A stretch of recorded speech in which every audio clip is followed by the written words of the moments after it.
It is a great pleasure to be back in Japan for this G7 summit. My message to G7 leaders is clear. While the economic picture is uncertain everywhere, rich countries cannot ignore the fact that more than half the world, the vast majority of countries, are suffering through a deep financial crisis. The crushing economic impact of the COVID-19 pandemic, the climate crisis, Russia's invasion of Ukraine, unsustainable levels of debt, rising interest rates, and inflation are devastating developing and emerging economies. Poverty and hunger are rising, and development is sinking. As I see it, the problems facing developing countries have three dimensions: moral, power-related, and practical. First, moral. There is a systemic and unjust bias in global economic and financial frameworks in favor of rich countries, which is naturally generating great frustration in the developing world. Access to COVID-19 vaccines was deeply unfair. The recovery has been extremely unbalanced. Rich countries recovered from the economic impact of the pandemic with expansionary monetary and fiscal policies. Basically, they printed money and spent their way out of trouble. Developing countries, many with substantial debts, were unable to do so. The IMF allocated $650 billion in special drawing rights, or SDRs, during the pandemic, essentially creating money from nothing. The G7 countries, with a population of 772 million people, received $280 billion. The African continent, with a population of 1.3 billion people, received only $34 billion. And this was done according to the rules. But from a moral point of view, there is something fundamentally wrong with the rules themselves. Around the world, 52 countries are in debt distress, near debt distress, or face extremely expensive market financing. Middle-income countries, including many small island developing states, with few exceptions, do not qualify for concessional funding and have no access to debt relief. Second, the power dimension. The Bretton Woods system and the Security Council reflect the power relations of 1945. The global financial architecture is outdated, dysfunctional, and unfair. In the face of the economic shocks from the COVID-19 pandemic and the Russian invasion of Ukraine, it has failed to fulfill its core function as a global safety net. It's time to reform both the Security Council and the Bretton Woods institutions. And this is essentially a question of redistributing power in line with the realities of today's world. Third, the practical problem. Even with the present unfair global rules, more can and must be done to support developing countries.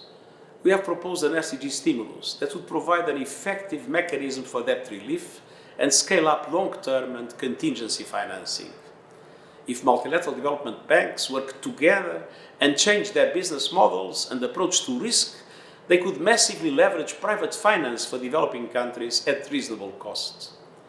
Reallocating SDRs, as Japan has done, and channeling them through multilateral development banks would have a multiplying effect on finance for sustainable development. Innovative financial tools could enable swaps that convert debt into investment in climate adaptation, and the list goes on. At the same time, G7 countries are central to climate action.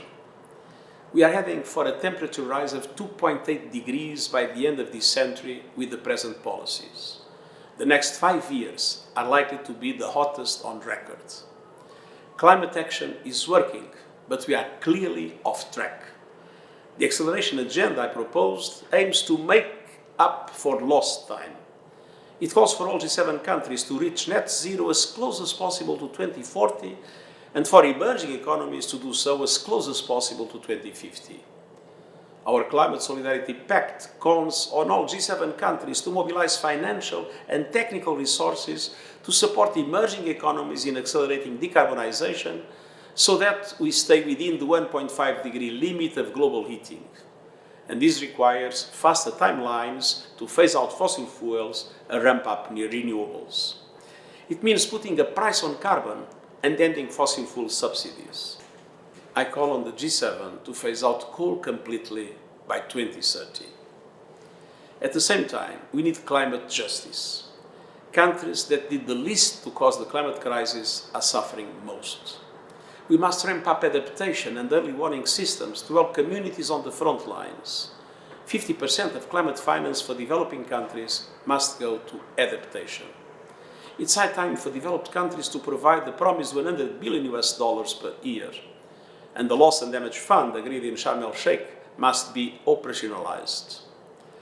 The city of Hiroshima is a testament to the human spirit. Whenever I visit, I'm inspired by the courage and resilience of the Hibakusha.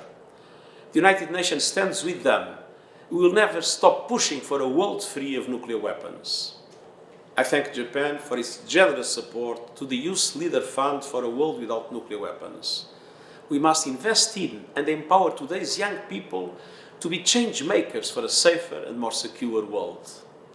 At the same time, Hiroshima is a global symbol of the tragic consequences when nations fail to work together and settle their differences peacefully.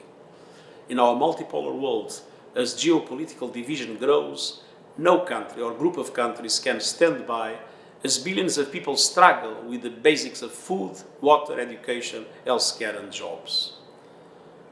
Here in Hiroshima, it's time to demonstrate global leadership and global solidarity. Thank you.